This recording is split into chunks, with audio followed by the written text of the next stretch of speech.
Hello दोस्तों, good morning. तो आप लोग ये देख सकते हैं, गांव मोरल की स्टोरी है चिठानी। जेठ और जेठानी पे बनी शांति हुई अपने एक दो बेटों अर्नव वीडियो है और जो कि आरुष आप के लोगों के साथ सामने ये शांति से प्रस्तुत कर रहे जीवन हैं। बिता तो आप रही लोग थी। देखिए मेरे लेकिन वीडियो, और शांति कैसा के लगा पति वीडियो सोहन कमेंट से में ज़रूर बताइएगा उसकी दोस्तों, कभी और कभार लाइक थोड़ी सब्सक्राइब अनबन हो करना ना जाती थी। भूलिएगा। एक दिन तो शांति रोज की तरह थैंक सुबह यू का दोस्तों। खाना बना रही थी। तभी दरवाजे की घंटी बजी। घंटी की आवाज सुनकर वो दरवाजे की ओर जाती हुई कहती है, अरे आती हूँ, कौन है, सब्र करो। शांति दरवाजा खोलती है तो देखती है कि उसके जेठ मोहनदास सामने खड़े होते हैं। वो सक पकाकर अपना घूंघट करती है और पैर छूकर कहती है, आइए आइए जेठ जी।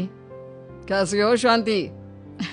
जी मैं तो बिल्कुल ठीक हूँ, सब आपकी मेहरबानी है भाई साहब। शांति और मोहनदास की बातें सुनकर शांति का पति सोहन और उसके दोनों बेटे बाहर आ जाते हैं। अरे भैया राम राम, कैसे हो आप? राम राम भाई। अरे शांति, ऐसे खड़ी खड़ी क्या देख रही हो? चाय कॉफी कुछ लेकर आओ, भैया आए हैं। शांति तेजी से रसोई की ओर आगे बढ़ती हुई कहती है, अरे मेरी माँ, गेट खोलने के चक्कर में मेरे तो चावल ही जल गए। वो दौड़ी दौड़ी रसोई में जाती है और देखती है कि सारे चावल जल गए हैं।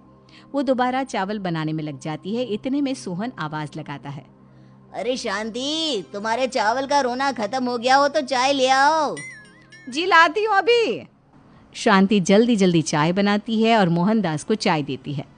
सब एक दूसरे की खैर खबर पूछते हुए चाय पीते हैं। चाय खत्म होती ही मोहनदास शांति की ओर देखते हुए मजाक में कहते हैं, शांति, अब तुम्हारी चाय में दम नहीं रहा, अब हमें चाय बनाने वाली बदलनी पड़ेगी।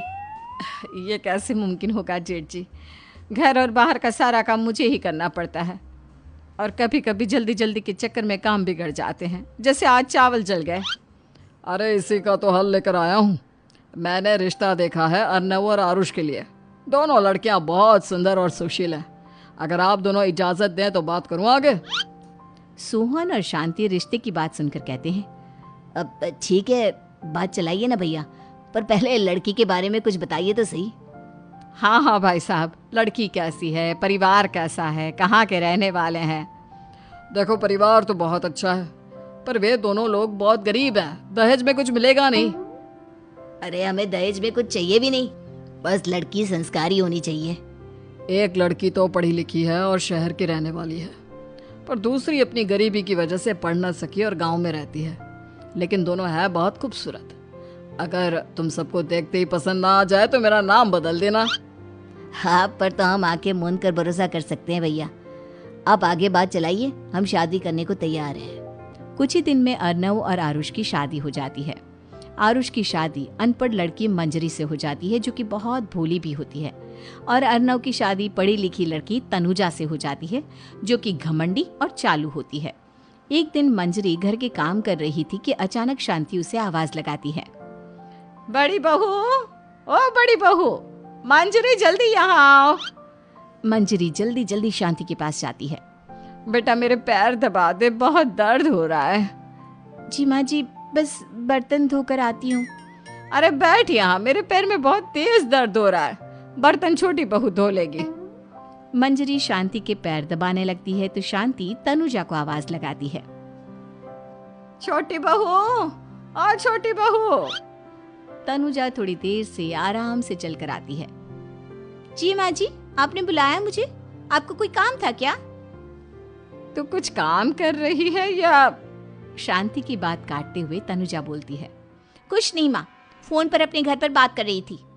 अरे बाद में बात करियो अपने घर वालों से, पहले जाके बर्तन धो ले। तनुजा मुंह बनाते हुए अपनी जिठानी की ओर देखती है और मन ही मन कहती है, ये महारानी वहाँ बैठी है, ये नहीं कि बर्तन धो ले। मैंने इतनी पढ़ाई बर्तन धोने के लिए की थी क्या? तनुजा दांत पीसकर वहां से चली जाती है। अगले दिन सब दफ्तर चले जाते हैं, तभी डाकिया चिट्ठी लाता है। शांति चिट्ठी लेकर मंजरी से कहती है, बड़ी बहू, जरा छोटी बहू को बुलाना, एक चिट्ठी आई है। मेरी तो आंखें कमजोर है तो मुझसे पढ़ा नहीं जाएगा। मंजरी तनुजा के पास जाकर कहती है, तनुजा, तुम्हें माँ जी बुला रही हैं। मुझ पर हुक्म मत चलाओ, काम बताओ काम। अरे मैंने तुम पर कहाँ हुक्म चलाया, और हुक्म चला भी दूंगी तो क्या हुआ, तुम तो मेरी छोटी बहन की तरह हो ना। तुम जैसी अनपढ़, जाहिल और गांव की गवार मेरी बहन नहीं हो सकती। बेचारी मंजरी तनुजा की बात सुनकर अपना सा मुंह लेकर रह गई।